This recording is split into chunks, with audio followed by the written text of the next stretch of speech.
இல்லை ஜெயிலிட்டு முடிச்சிட்டாங்க. டோட்டலாக எவ்ரிதிங் எல்லாமே முடிச்சாச்சு. ஏகப்பட்ட ஆர்டிஸ்ட் உள்ளே இருக்காங்க. கிட்டத்தட்ட பார்த்தீங்கன்னா ரஜினி கமல் படமே கடைசி படங்கிற அளவுக்கு பேசப்பட்டுச்சு. ஆனால் அது இல்லை. 175 பண்ணுறாரு. ஒரு ரவுண்டாக வர்றதுக்கு தான் அது இல்லை. அது 1500 கோடி தாண்டுற அளவுக்கு தான் அந்த ஸ்கிரிப்ட் உருவாக போகுது. அது 1000 கோடியெல்லாம் அந்த ஜுஜிபி மேட்ரு. அது ஏன்னா பட்ஜெட் 79 கோடி, பிஸ்னஸ் 1000 கோடி பண்ணுவாங்க. அப்போ தாண்டணும். காபி கடை நேயர்களுக்கு வணக்கம். இன்று நம்மோடு இணைந்திருப்பவர் மூத்த பத்திரிகையாளர் திரு வெங்கடேஷ் அவர்கள். வணக்கம் சார். வணக்கம். ரஜினி அவர்கள் தொடர்ச்சியாக படங்கள் நடிச்சுக்கிட்டு இருக்காரு. ஜெயிலர் 2 கூடிய சீக்கிரம் வரப்போகுது. தலைவர் 173, 74 அடுத்தடுத்து அப்டேட் வருது. இவ்வளோ ஸ்பீடாக போகிறதுக்கான காரணம் என்ன சார்? ஒன்றும் இல்லை, அவர் மனசு தான் காரணம்னு சொல்ல வரேன். இதோட 175 ஒன்று சேர்த்துக்குங்க, பெண்டிங்கில் இருக்குது.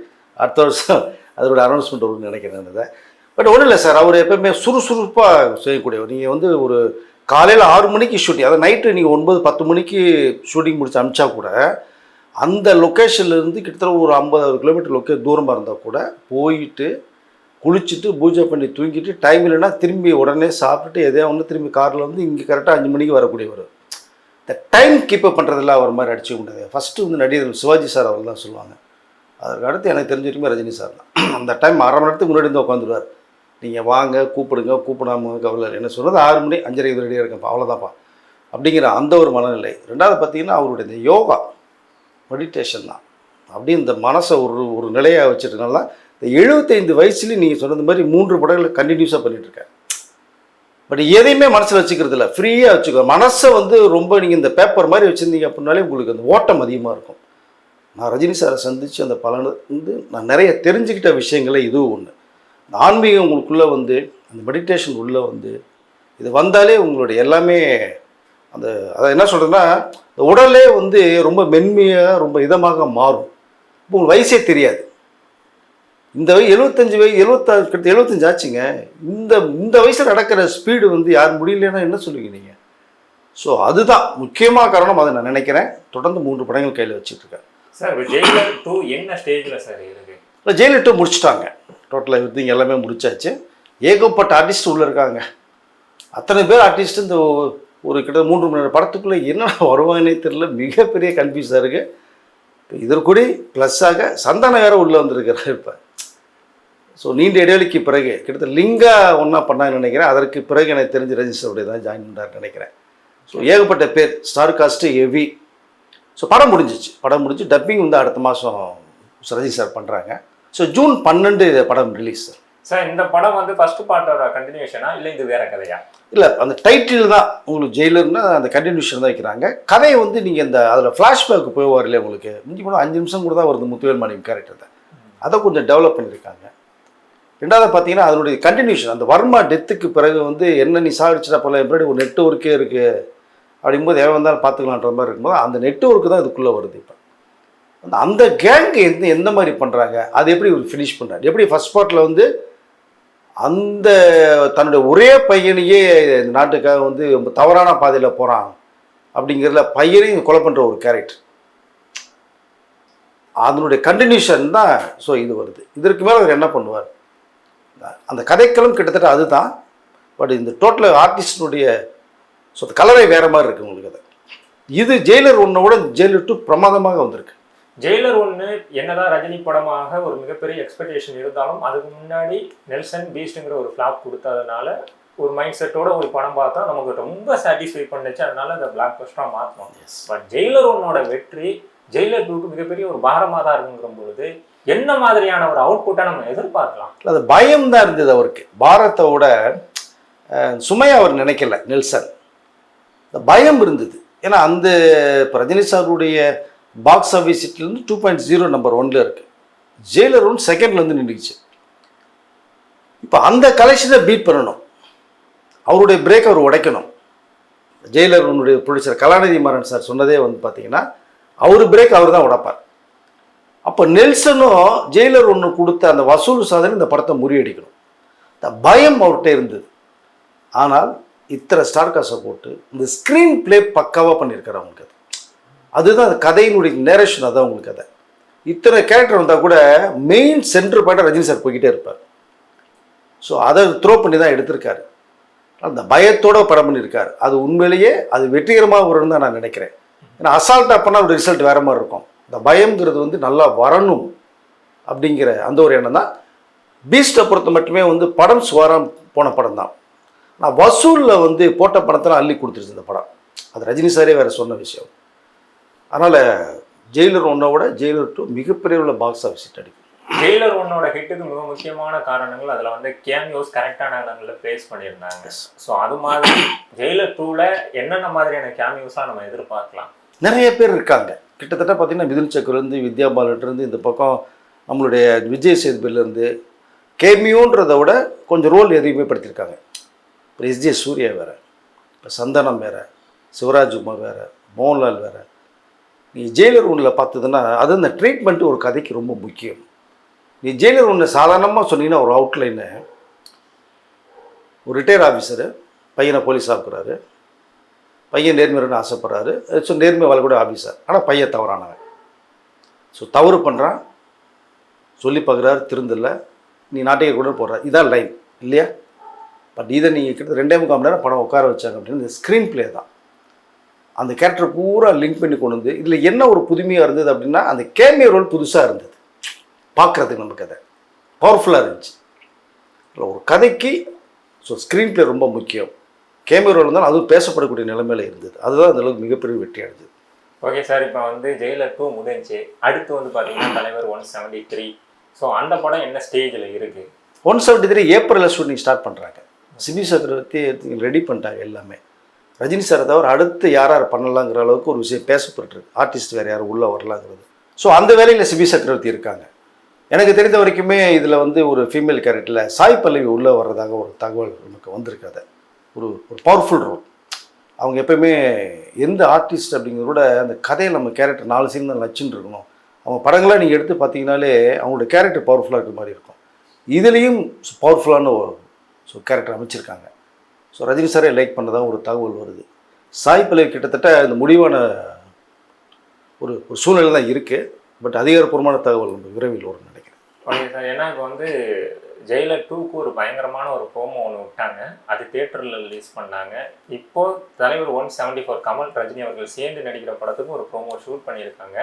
அப்படிங்கிற பொழுது நடுவில் இந்த 173க்கு எந்த ஒரு அப்டேட்டுமே விடாமல் இருக்காங்க. எதுவும் சைலண்டாக பண்ணியிருக்காங்களா?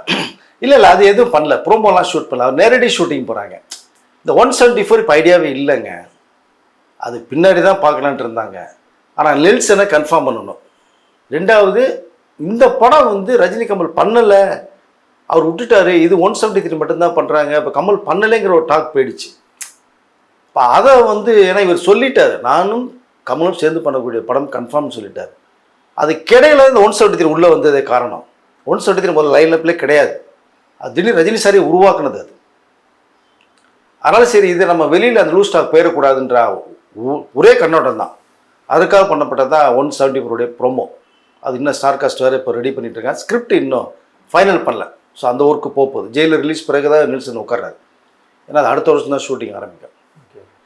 173 வந்து எதுவுமே வேண்டாம், நேரடி ஷூட்டிங் பண்ணி ஷார்ட் டைமில் பண்ணக்கூடிய படம்.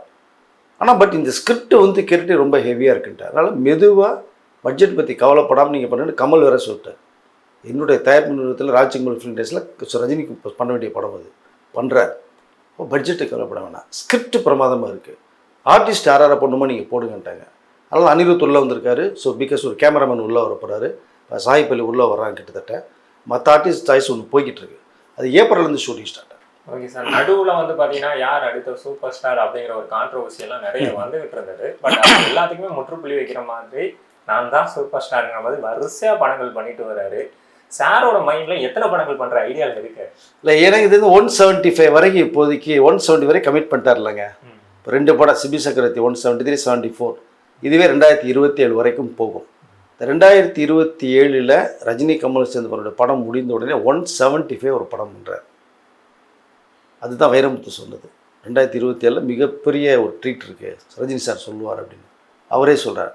இந்த 175 யாருக்கு பண்ண போகிறார், அது யார் இயக்குனர், அது என்ன மாதிரி கதைக்கலாம். ஸோ அது வரைக்கும் பண்ணுறதா ஒரு ஐடியா இருக்கிறது மாதிரி ஒரு தகவல் வருது நமக்கு. அதை நான் அதற்கு மேலே ஒரு பண்ணுன்றதுக்கு வந்து விருப்பப்படுறாரா என்னன்னு தெரியல. ஸோ இந்த 175 அப்படிங்கிறத விடைய ஏன்னா கிட்டத்தட்ட பார்த்தீங்கன்னா ரஜினி கமல் படமே கடைசி படங்கிற அளவுக்கு பேசப்பட்டுச்சு. ஆனால் அது இல்லை, 175 பண்ணார், ஒரு ரவுண்டாக வர்றதுக்கு தான் அது. ஸோ அதுதான் கிட்டத்தட்ட கடைசி படம் பேசப்பட்டுருக்காங்க. பார்க்கலாம் என்ன ரஜினி சார் சொல்ல போகிறாங்க. சார் ஒருத்தர் தன்னோட லைஃப் லாங் ஃபுல்லாக ஹீரோவாக மட்டும் சூப்பர் ஸ்டாராக மட்டும் ஒருத்தர் எனக்கு தெரிஞ்சு உலகத்தில் வேறு யாருமே இல்லை சார். ரஜினி சார் மட்டும்தான் அந்த பிளேஸில் இருக்காரு. அந்த பிளேஸில் அவர் இருக்கிறதுக்கான காரணம் என்ன? முந்தைய கேள்வியே கேட்டீங்க, சூப்பர் ஸ்டார் தான் இருக்காரு வந்து. நீ சின்ன குழந்தைய கேட்டால் கூட சூப்பர் ஸ்டார்னா ரஜினி தான் சொல்லும். இந்திய திரையுலகம் மட்டும் இல்லை, இத்தனைக்கும் அமிதாப் பச்சன் வந்து ஃபஸ்ட்டு சூப்பர் ஸ்டார்னு சொல்லுவாங்க. அது எம்கேடி தேர்தல் விட்டுருங்க, அந்த காலம் வேறு. அதற்கு பிறகு 70ஸ்க்கு அப்புறம் வந்து அமிதாப் பச்சன் தான் இந்திய திரையில் சூப்பர் ஸ்டார். சூப்பர் ஸ்டார்னா அவர் தான் டக்குன்னு அமிதாப் ஒரு பேர் வரும். ஆனால் அதெல்லாம் தூளாக உடச்சி இன்ற வரைக்குமே 75 இயர்ஸில் கிட்டத்தட்ட 171 படம் 2வது படம் பண்ணி முடிக்கிறார். அப்படின்னா சூப்பர் ஸ்டாராக எல்லாருமே கொண்டாடப்படுறாங்க ரஜினி சார். உலக திரையுலகத்தில் ஹாலிவுட் ஸ்டாரே சூப்பர் ஸ்டார் ரஜினி சொல்கிறாங்க. ஜாக்கி சான் அதான் சொல்கிறேன், என்னுடைய படங்கள் மிகப்பெரிய கலெக்ஷன் பண்ணிச்சு உலகம் பூரா. ஆனால் எனக்கு பர்டிகுலர் கண்ட்ரியில் தான் இருந்தாங்க ஃபேன்ஸ். ரஜினி உலகம் பூரா இருக்காங்க. அவர் தான் சூப்பர் ஸ்டார். இல்லை இடையில வந்து இந்த குழப்பங்கள், இவர் சூப்பர் ஸ்டார் கொளுத்தி போட்டாங்க. பட் அது கொஞ்சம் லேட்டாக நான் கிடையாது, சூப்பர் ஸ்டாராக ரஜினி மட்டும்தான் அப்படின்னு அது சொல்லப்பட்டவரே சொல்லிட்டார். அதனால் சூப்பர் ஸ்டார்னா அது ரஜினி தான். மக்கள் தலைனா எம்ஜிஆர் தான், நடிகர் தலைனா சிவாஜி தான், உலக நாயகன்னா கமல், தளபதினா விஜய் தான், தலைன்னா அஜித் தான். இது மாறவே மாறாது.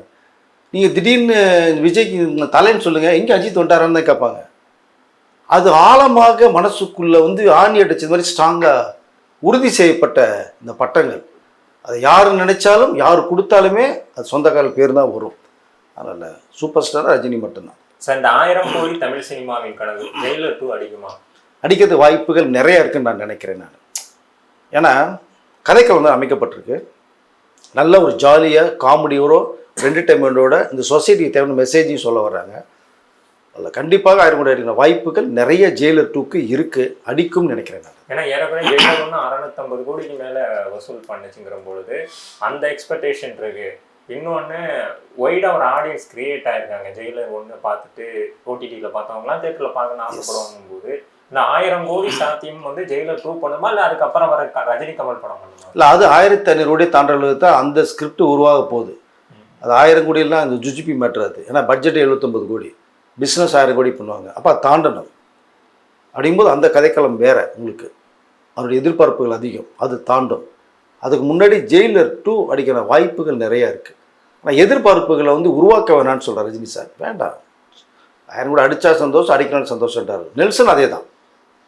ரஜினி சார் எப்படி நான் ஜெயில் 1ல் காமிச்சனோ அதை விட 10 மடங்கு நான் சொல்லியிருக்கேங்கிறார். அதில் மக்கள் கையில் தான் இருக்குது எதையுமே. இந்த படம் சிறப்பான ஒரு முறையில் ஒரு என்டர்டைன்மெண்ட் ஜாலியாக இருந்ததுன்னா கண்டிப்பாக 1000 கோடி அசால்ட்டாக அடிச்சுட்டு போயிடும். இப்போ மற்ற லாங்குவேஜஸ்லாம் பார்த்தீங்கன்னா இளம் நடிகர்களை வச்சு மிகப்பெரிய பட்ஜெட்டில் பேன் இண்டியா படம் எடுப்பாங்க. ஆனால் 2 மெச்சூர்டான ஆக்டரை வச்சு நாங்கள் 1000 கோடி பட்ஜெட்டில் நாங்கள் படம் எடுப்போம், அந்த அளவுக்கு ரிஸ்க் எடுக்க எங்களுக்கு தில் இருக்குங்கிற மாதிரி அந்த முடிவு இருக்குல்ல சார், இதை எப்படி பார்க்குறீங்க? இல்லை இவர்கள் மாதிரி நடிக்கிறதுக்கு இளம் நடிகர்கள் இருக்காங்களா? முதல்ல என்னதான் ஸ்டைல் காமிச்சே ரஜினி மாதிரி பண்ணுறாங்க அப்படியா சொல்கிறாங்களா இல்லையா? ஏதோ மேக்கப் போட்டானா, அப்பா கமல் அதில் போட்டது மாதிரி இதில் இல்லையாப்பா, இதானே சொல்கிறாங்க. அப்போ 2 உருவங்கள் வந்து எக்ஸாம்பிளாக இருக்காங்க மற்றவர்களுக்கு. இப்போ இன்னமும் ஓடிட்டு இருக்காங்க. கமலும் ஹீரோவாக பண்ணிகிட்டு இருக்காரு. அவர் 70ஸ்லேருந்தே ஹீரோவாக பண்ணுறாரு, 70 ரஜினி சார் பண்ணுறாங்க.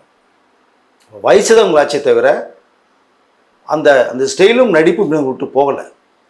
ரஜினி சார் நீங்கள் இப்போ பார்க்க ரஜினி சார் நீங்கள் காஸ்டியூம் போட்டு மேக்கப் போட்டு விக்கி வச்சுட்டாருன்னா ஒரு 30 வயசு பையன் மாதிரி இருக்கார். நீங்கள் நேரில் பாருங்கள், அப்படி நான் பிரமிச்சு போவீங்க. இப்போ டியூல் ரோல் பண்ணாங்கன்னு வச்சிங்களேன், ஒரு கட்டப் இப்போ லைவாக இருக்கிற கட்டப்பில் இப்போ வெளியிலலாம் வர்றாரு இல்லையா, அந்த கட்டப்பில் ஒரு கெட்டப் போட்டு ஒரு 30 விக்கு வச்சு ஃபேன்சியாக ஒரு காஸ்டியூம் போட்டுக்கிட்டு நீ கோட் ஷூட் போட்டு நிற்க வைங்க, அண்ணன் தம்பி மாதிரி இருப்பாங்க. ஸோ அதனால் அவர்களுடைய அந்த உழைப்பு தான், திறமை தான். வயசு ஒரு ஒரு குறிக்கோள் இல்லை இதில். இன்னமும் பிஸ்னஸ் லெவலில் ஸோ ஹீரோவாக பண்ணிகிட்ருக்கான்றத திறமை இருக்குது, பண்ணுறாங்க. ஓகே சார், நிறைய தகவல்களை பயந்துக்கிட்டீங்க, ரொம்ப நன்றி சார். நன்றி சார்.